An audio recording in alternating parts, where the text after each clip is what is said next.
Hi guys, it's me, Michelle, the Ignited Teacher from FuelGreatMinds.com.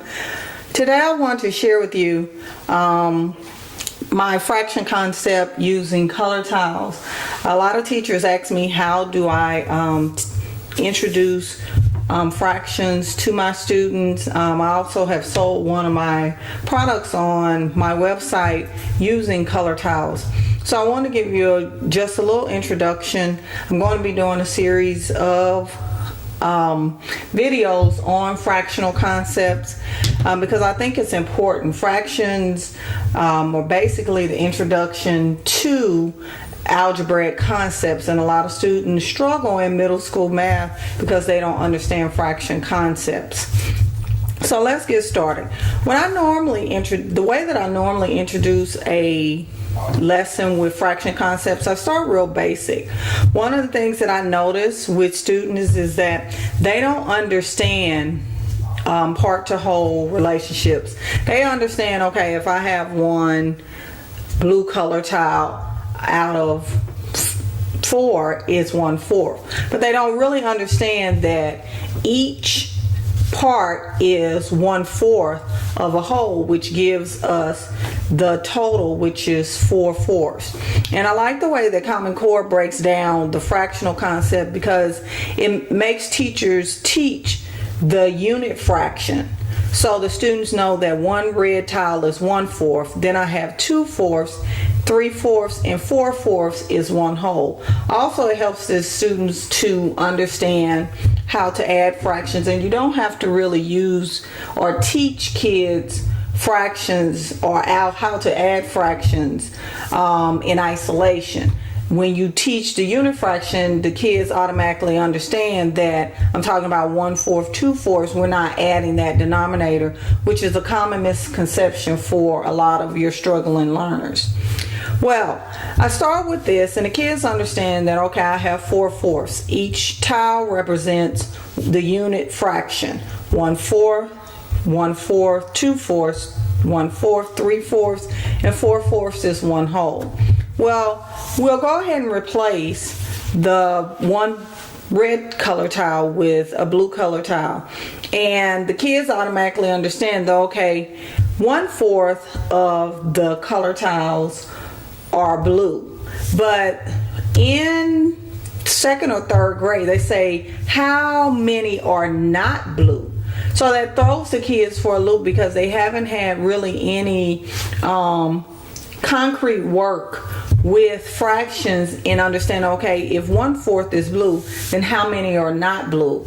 Well, when you look at this concrete model, you can see that 1/4 is blue, but if each red tile represents 1/4 of the whole, then I know that I have 1/4, 2/4, 3/4 are not blue. And this is a huge deal. I know it seems very simple for adults, but for children, it is very important that they understand this. Also, teaching this way leads to fractional parts of a set.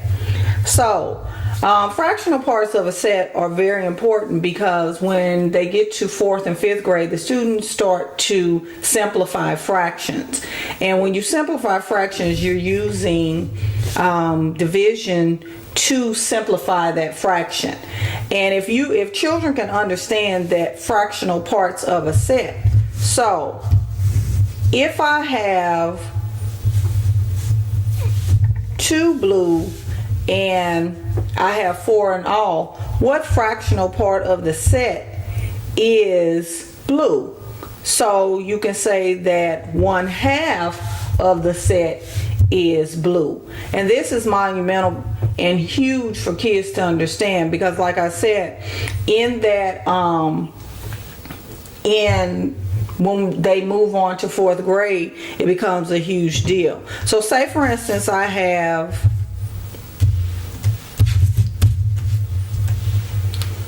5 color tiles. What fractional part of the set is blue?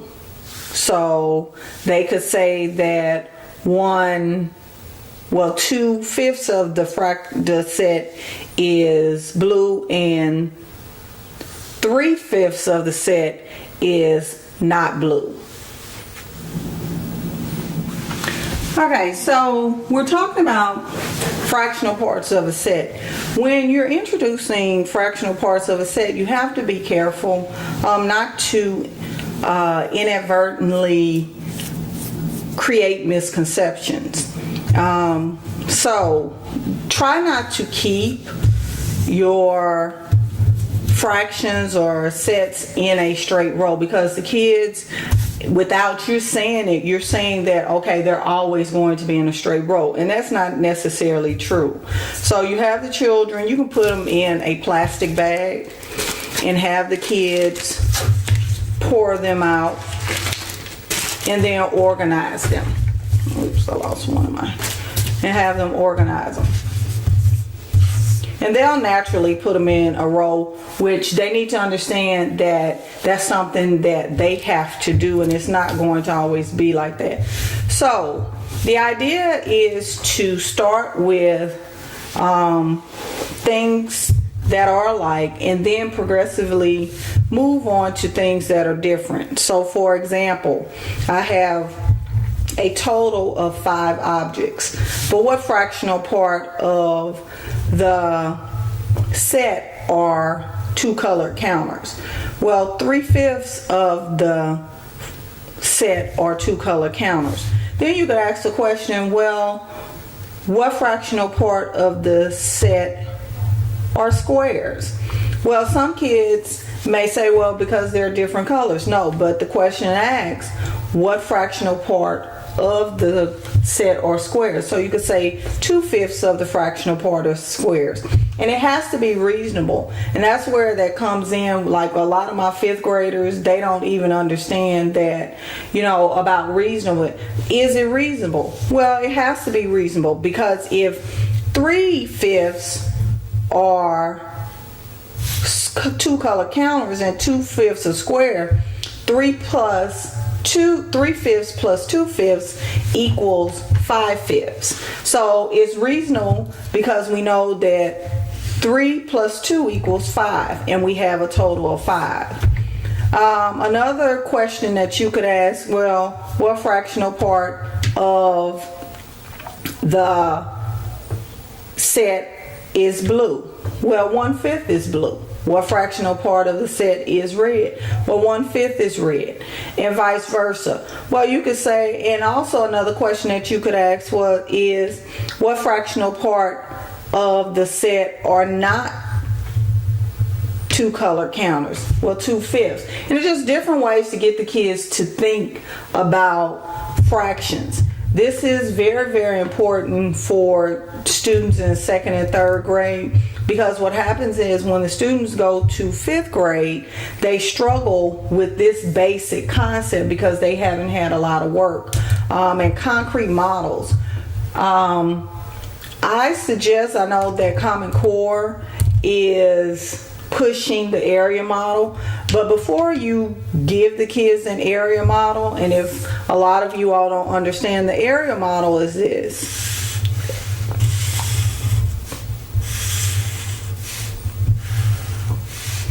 And you may have some shaded.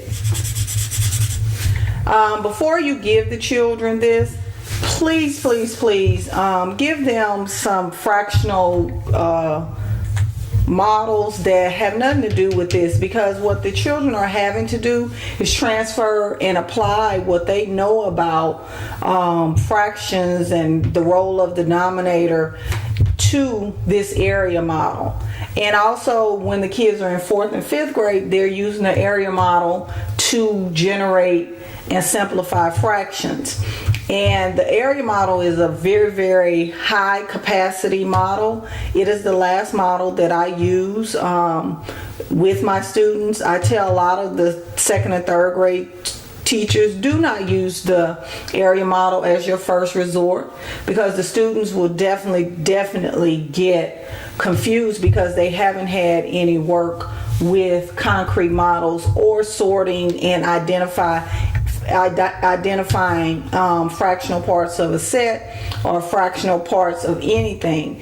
If they haven't had this work, this is going to be pointless, especially if your kids are struggling with fractions and are struggling math students. Your English language learners will definitely have a problem transferring what they know to an area model because of the language barrier. So that's all I have for you all today. I hope you enjoyed my video. If you have any questions, please leave your question in the comments below. And you can always find me at www.fuelgreatminds.com. Thank you.